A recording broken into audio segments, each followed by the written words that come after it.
last time we read the prologue, and this one we will read chapter 1. So let's begin. I'm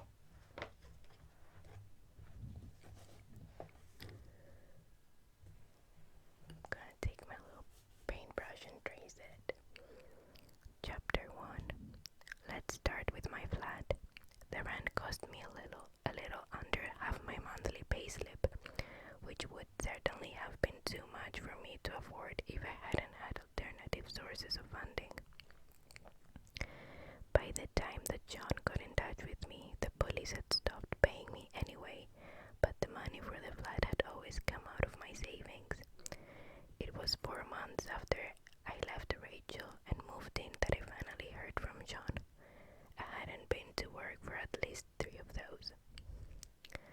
Everything seemed to go downhill when I moved here, but we'll get to that. The flat itself was small, but not as bad as I'd expected. I'd looked around 3 different places, all of them pokey, little holes where you needed to turn sideways just to get from one end to the other. I was beginning to despair, and then I found this. It had 3 rooms, a living area with a double bed, a kitchen, a bathroom, all connected by a single corridor. Space-wise, you would swing a dead cat if you aimed right, but you didn't feel as though the previous tenant might have left one somewhere so you could try. On the downside, the ceiling was riddled with damp. There was no shower, and I would discover that the boiler didn't work, but I could live with these things. Recently painted, the estate agent pointed out, ignoring the deformities in the brickwork as he tapped the wall with his pen. Nice and clean, close to all the local amenities and handy for the center. All in all, it's a good property. All in all, it was a shit property, and we both knew it, but the rent was fair, and I was desperate. The day before, Rachel had said that she wanted me out. In truth, I'd probably been waiting for her to say it to save me the extra guilt of living of my own accord. But it meant that I needed somewhere to go, and that I didn't have the luxury to pick and choose. This place, I decided, would do. I'll take it, I said. The contract would be 6 months to begin with, and then a month at a time, depending on how much the estate agent and I pissed each other off. I signed for it, and then went home and told Rachel that night. She just nodded. We'd agreed that our separation was temporary, but the decision to separate in the first place had been mine. And it had whacked a lot out of her. For me, it was over between us, but it had felt okay to soften the blow a little by agreeing to that word, temporary. A 6-month contract was a big thing, but you could pretend that it wasn't permanent if you squinted at it and looked away quickly. Anyway, there wasn't much to say after that. She nodded, looking pale and hollow as though I'd killed her. When I began packing some basic stuff, I think she started crying and went out. I don't know where she went. I didn't take much due to the lack of space, just my favorite books, some music, most of my clothes. I took my laptop knowing that I needed the internet to maintain some perfunctory contact with the outside world. My guitar was broken, so I figured I'd just buy a new one. I used to wedge of the money I'd stored away to the kit the flat out a little better. New covers, cloths, plates, and cups and cutlery. If I was going to be living there, then I needed to feel like some kind of home. Of course, it wasn't really living as such. It was more like existing hand to mouth. In my head, searching for some way to occupy myself from hour to hour was like leaping between stepping stones, and I would find myself hoping that the fire bank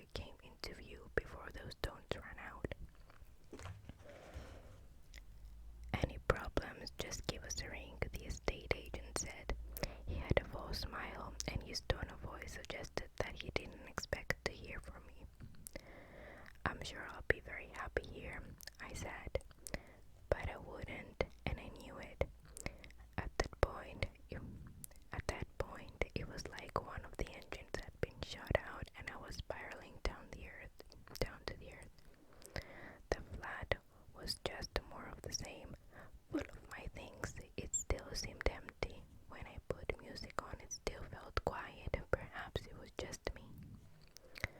4 months later, Sean got in touch. That night, I'd been out. Most of the time in the flat, I just spent watching television, reading, surfing the internet, just generally passing the time. But after a while, like anyone, I'd get bored and lonely, and so sometimes I'd go out on an evening and get drunk in company that, if not exactly better than my own, was at least plural, and so better in theory.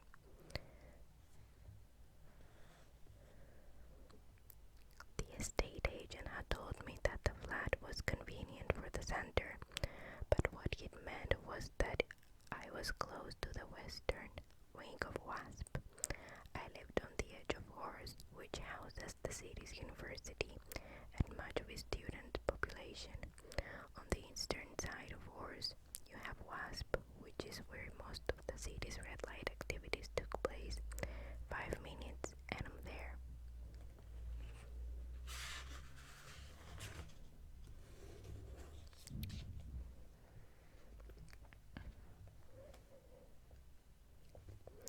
That night I started in White Locks, which is about as close to WASP as you could get while still keeping in Horse. White Locks is the oldest pub in the city. You walk in and straight away you can imagine it years back, full of navies and engineers, all sooty and smelly of earth and smoke and steam. Most of the fittings haven't changed in the meantime. The windows are stained glass, ancient and misty, and the building itself is painted black to about chest height and then white from there on top. There are benches outside and brass rails running along the walls. Inside, more brass separates you from the raised bar, and everything else is divided into dark alcoves and occasional mirrors. I was planning to go to a club afterwards. Since I was on my own, I wanted to be reasonably drunk when I arrived. I thought 2 pints of strong beer, downed one at a bar, and then went and sat outside on a bench to drink the other.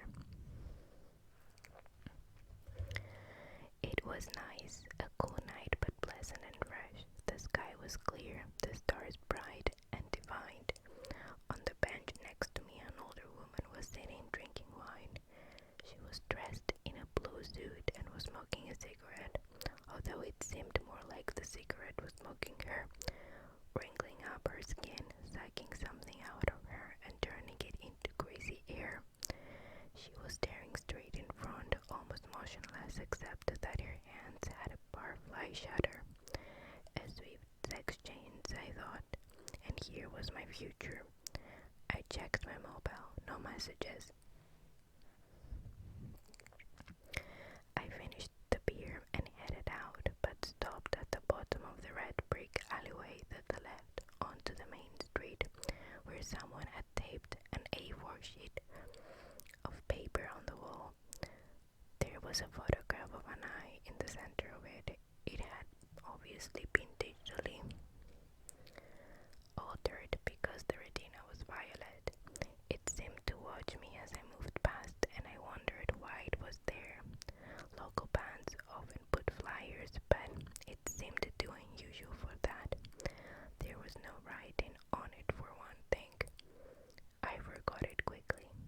The club I was going to was called Spooks, but I hit 3 other bars on the way there. By the time I walked into the club, a good kilometer into WASP, I was light on my feet and feeling relaxed and natural. Let me tell you about Spooks. Every city has one. Clubs that aren't exactly rough so much as cheap and nasty. They have a reputation for being full of older, slightly desperate human housewives out of for a fling, or divorcees that have been aerobicized and tanned until they resemble fruit. The men all sport barrel chests that have spilled out at the bottom and shirts of a decade too young for them. Basically, it's a meat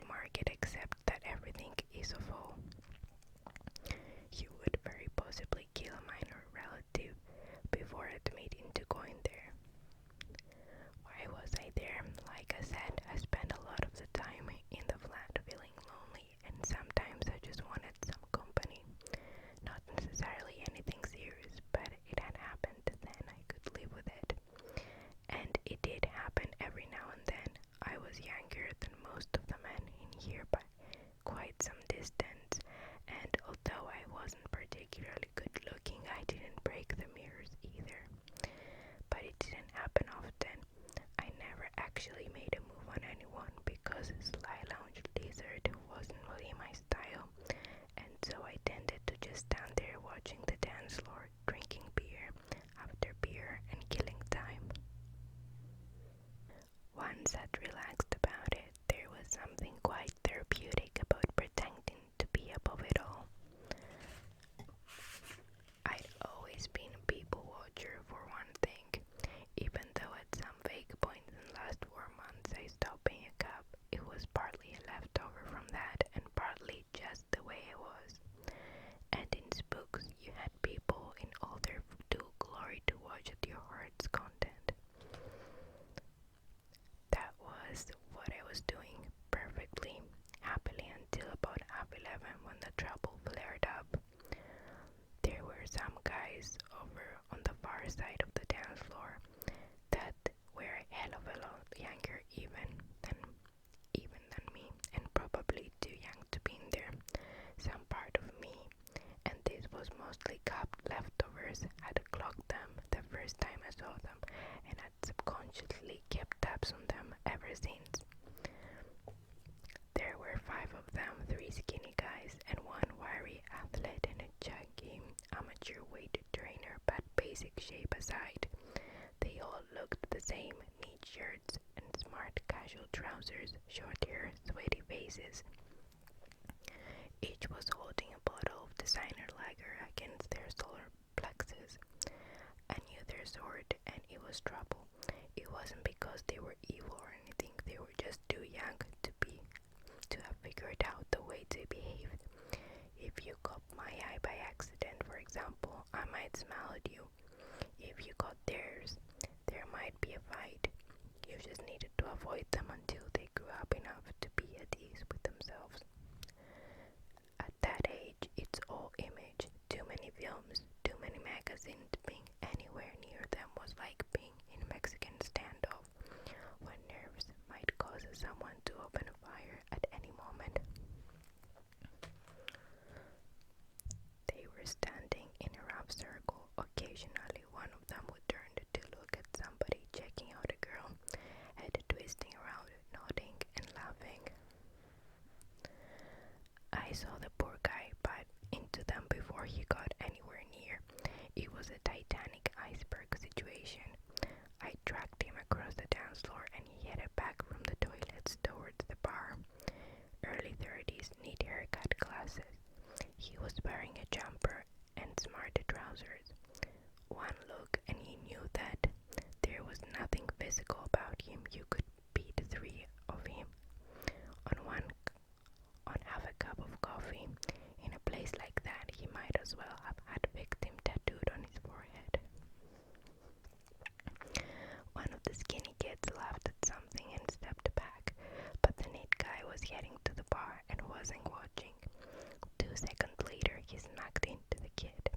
Just a slight jostle, nothing much, but beer slopped out of the kid's bottle, and immediately all of them turned, faces hard as stone. They knew how they had to act. I moved a little closer, leaning against the pillar. The neat guy held his hands up to say sorry, and paused there, looking at them and waiting for his apology to be accepted, but the skinny kid was pissed off. He shook his head and gestured at his shirt, which seemed to have caught some of his beer. I couldn't hear what he was saying, and I didn't need to. My shirt's ruined. Look at what you fucking done. The neat guy just seemed helpless and unsure. It was there on his face. What was he going to do? Reverse the flow of time? As nervous as he was, he certainly wasn't going to buy the kid another beer to replace the mouthful he just lost. So there was an awkward couple of seconds, and then the guy said sorry and just walked away. The kids conferred among themselves. Their heads kept grunting just like before, except that now they were hunting out for this disrespectful bastard.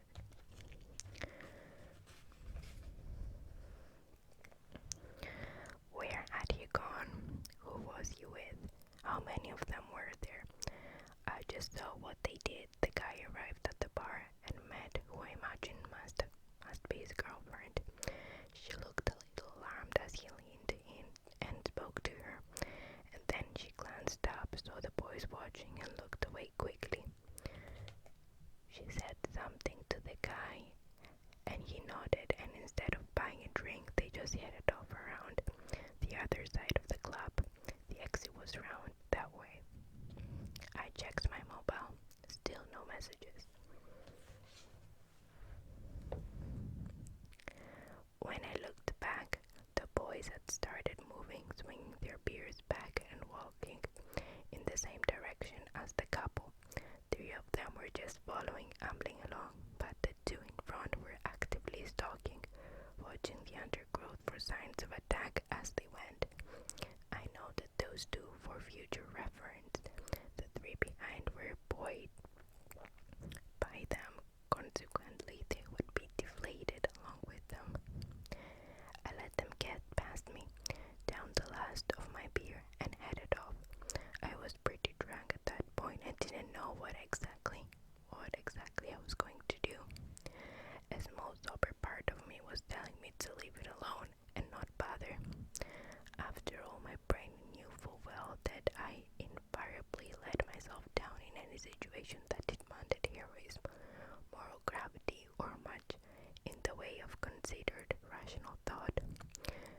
This, it taught me now, would turn out badly. "You're not a cop anymore," it said. That was true, but I kept walking anyway.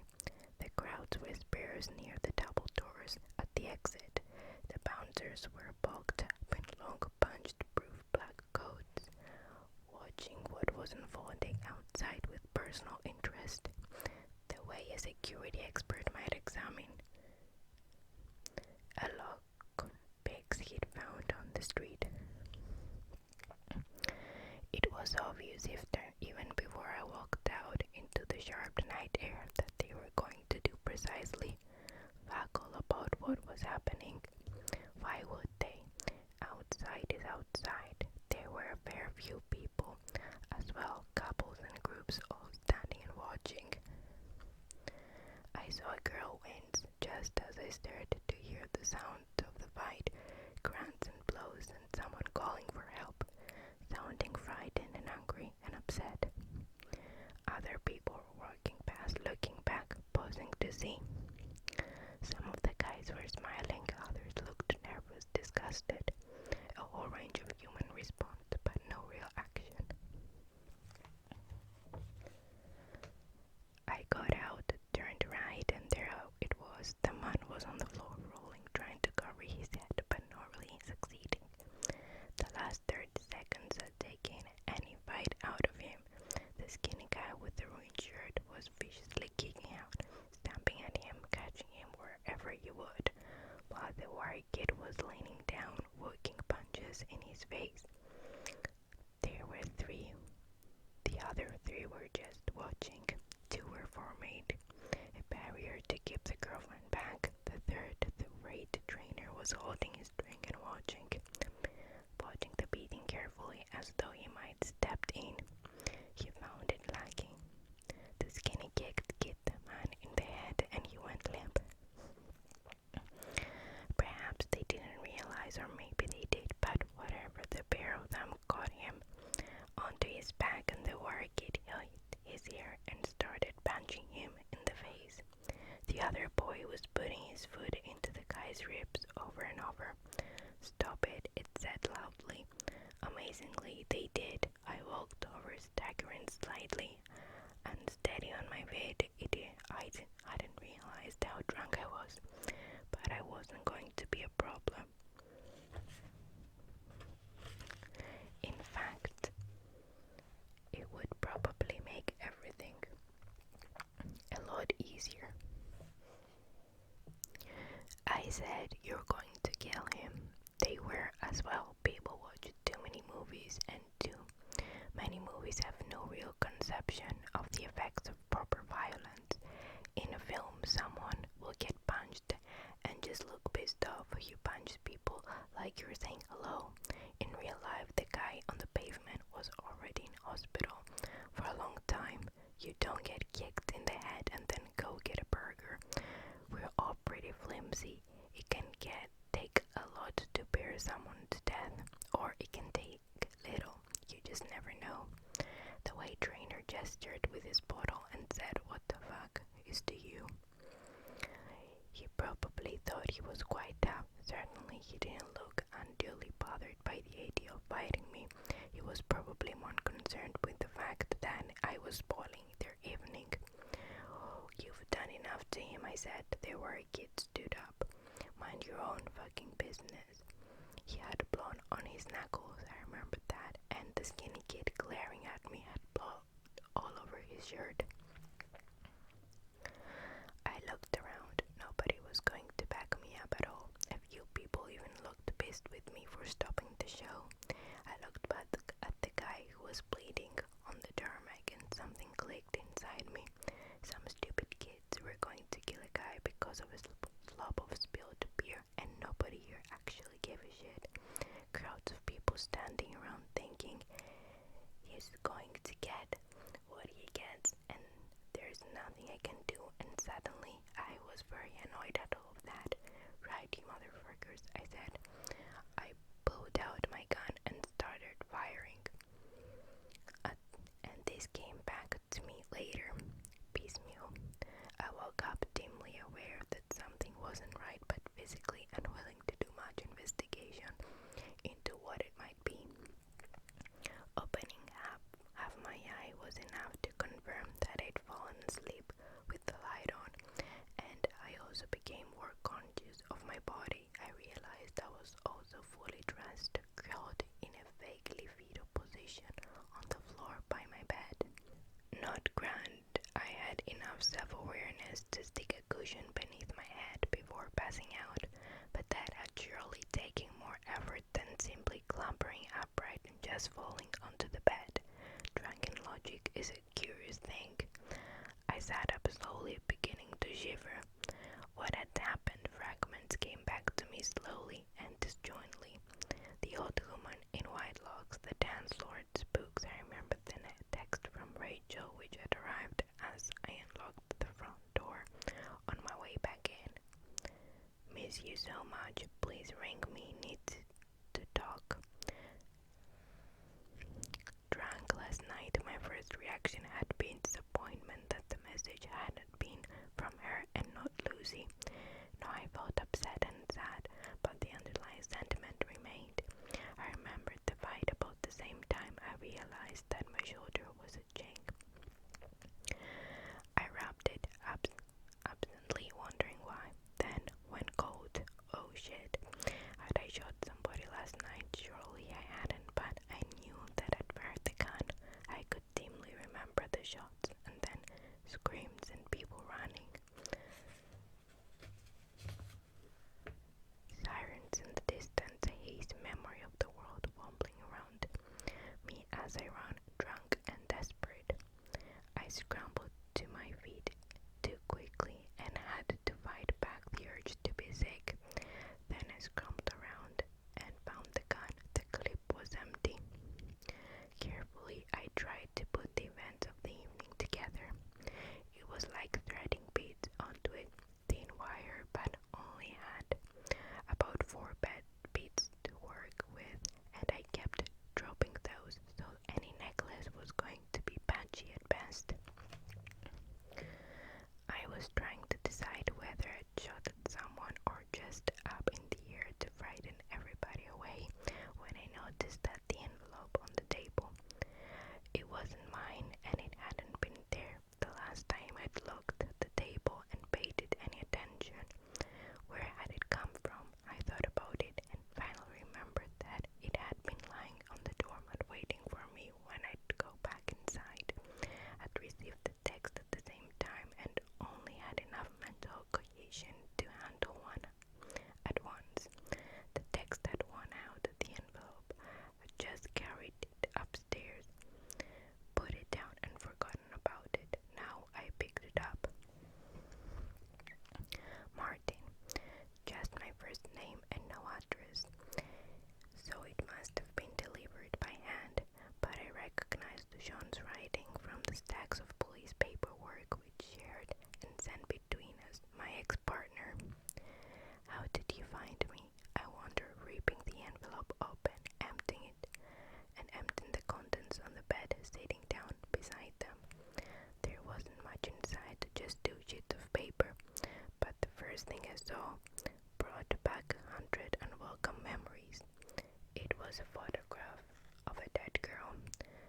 that girl, in fact, despite her best efforts, she'd never had a name or an identity beyond that sad title. We never discovered who she was. I'd seen the picture itself many times and didn't need to study it again. I knew it off by heart. What was there it hit you, and that was where it stayed. The second sheet was a photocopy of her driver's license. The ink was faint, but I could make out a name, Allison Shelton, and an address out of town. The photograph in the top corner showed a pretty girl smiling sweetly for the camera, and John's handwriting again underneath it. It said, "I found her." So, I hope you guys enjoyed this chapter. Chapter 2 gets a little more interesting because it takes us more back to when they discovered the girl and how they discovered her and some tapes they found. But we'll probably talk about it in another video. I hope you enjoyed it. Sweet